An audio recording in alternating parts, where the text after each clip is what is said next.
and hello everyone. I am Christine May P. Fernandez, the reporter of Ares, the God of War. Before we start, I want to clarify to you guys if you know the virtual game, the God of War. That is not the God that I am referring. Kratos is not the God of War. Not Kratos, not anyone. Ares is the real God of War and battle. So let's start. His name in Greek is Apis and in Roman is Mars. Before, agriculture ang definition ng Mars, and then the Romans refer it as a symbol of war and brutality. And because Ares is a soldier, he wear helmet and spear like a Sparta. That is his representation in arts. So this deity has a lot of sacred animals, but then what you read in this PowerPoint is most wild animals that can be defined him as a deity. Later, I will give the meaning of each animal. So, ayan. Because Ares is God of War, as I said earlier, he represents destruction and brutality. So, ayun, he wears spear and helmet. So, here are the symbolism of Ares' sacred animals: the vulture, serpent, wild boar. The scavengers of battlefield and the vultures. So, yun nga, dahil nga si Ares is soldier, so, in the meaning of the vulture, in the mythology, is tied to death and battles of carrion. So, yun. Next, serpent, trickery. Trickery, siguro mas nakita ko to at nabasa ko sa story niya with Kratos. Kratos is his soldier na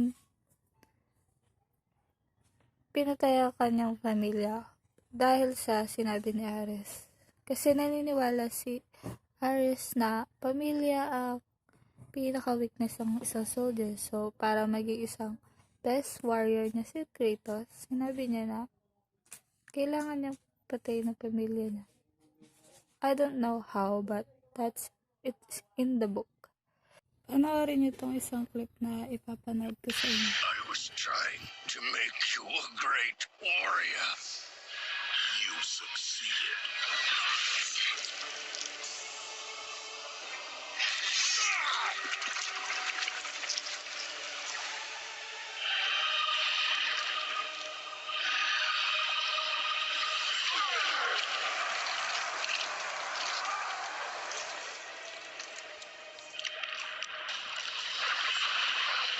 Kratos had done the impossible. A mortal defeating a god. Ares was no more. So doon nakita at nalaman natin on how does Ares end his story. But it's not the end yet of my presentation. So let's proceed to the next symbol of Ares. The dog. The dog represents him as a handsome guy, but he is in the battle. He has no fear and become a manslaughter. And the next was the wild boar, symbolize strength and the will of him to fight. So next is Ares as the god. He is a deity depicted as unpopular, uncontrollable, and despised by all gods because of his personality, arrogant, quarrelsome, lusty, and thirsty of war. He is seen as force of destruction, savage warfare, and bloodlust, but he is worshipped in Crete. This is mentioned in the book of Homer, where he is mentioned in the Linear B tablet. Next, Master Combatant, the abilities of Ares. He is well-mannered to all weapons. Durability, he can easily regain strength despite of numerous injuries. As I said earlier in the wild boar, he symbolizes strength and the will to fight. So that's the reason why he has the durability abilities. Teleportation, in the myths, he can teleport instantly. So, next naman natin is the family relation of Ares. Ares is the son of Zeus and Hera, and his siblings are Anteros, Eris, Elypia, and Hephaestus, half-brother of Athena, which the goddess of war, lover of Aphrodite. Well, Ares doesn't have a wife or any girl, but I indicate Aphrodite as his lover because of their story. So later you will know what I meant to say. So these are the stories that involve Ares: affair with Aphrodite, battle with Hercules, abducted by twin giants, rescuing Thanatos, and the Trojan War. So let's start the story of Ares with Aphrodite. This is the intimate and famous story of the two lovers. The most famous story about Ares is when he fell in love with Aphrodite, the goddess of love, which married to Hephaestus, the lame god of the blacksmith. The relationship of two gods was known first by sun god Helios, and he told everything to Hephaestus. Then Hephaestus created a magical net that catch the two lovers in an intimate position that shown to all gods. In some details is in the book of Homer Odyssey.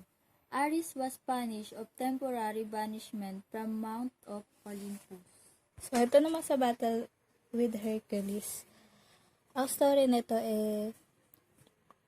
Ares want to revenge with Hercules because for Kinos. Kinos is famous for waylaying in the pilgrim. So after nun, napatay ni Hercules si Kinos. Nung magiganti na si Ares kay Kinos, nandun si Athena to protect Hercules.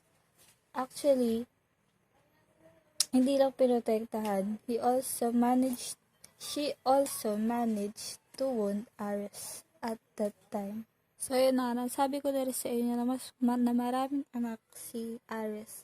So si Kinos ay isa sa anak ni Ares. So next is when Ares abducted by the twin giant. This story is bata pa si Ares. So yun. He one day went missing in his quest to protect his home and the kingdom of the gods. No one really cared about it, and it turned out that he was abducted by twin giants who wanted to destroy the gods. Young Ares was imprisoned in a bronze jar for 13 months until the mother of the giants found out about their hostile behavior and informed Hermes, who came to rescue and freed him from the clasp of the malevolent giants. In the story that Thanatos rescued by Ares, pinapunta ni Zeus si Hades, which is si Thanatos nga, para huli si Sisyphus down in Tartarus. Sisyphus is a king who killed guests and travelers and betrayed the secret of the gods. Nung huli na ni Thanatos si Sisyphus, nautakan siya nito at yun nga, nung panahon na yun, bored si Ares kaya nagtungo siya kung nasaan naroon si Thanatos dahil sa panahong iyon, parang natahimik ang gulo dahil nga wala si Hades. Kaya after nun, iligtas ni Ares si Thanatos ay nagsimula muli ang mga ito sa isang gulo. Sa last story that involved Ares in the famous war of the god and the goddesses, the Trojan War, where Ares broke her promise to her mother, Hera, and sister Athena that he would fight for Greek. Dahil nga sa under spell siya ng kapangyarihan ni Aphrodite, si Ares, kaya mas pinili niyang lumaban sa side ni Aphrodite kasama ang mga anak niyang si Phobos at si Deimos with sister Eris. When the war started, he only saw Diomedes riding in the chariots, but he didn't saw Athena because this god wear helm of darkness. When Ares threw his spear, nasangga ito ni Athena at nung si Diomedes naman ang bumato sa kanya, tinamaan siya nito sa tiyan at na siyang dahilan niya para umalis sa gitna ng labanan. Doon di nawalan pa ng isang anak si Ares na si kalapos. Sa kabila nito, pinatigil ni Zeus ang lahat ng nasa labanan.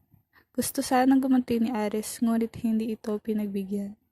So, ayun, that's the end of my presentation. I hope you learned something. Thank you. Bye-bye.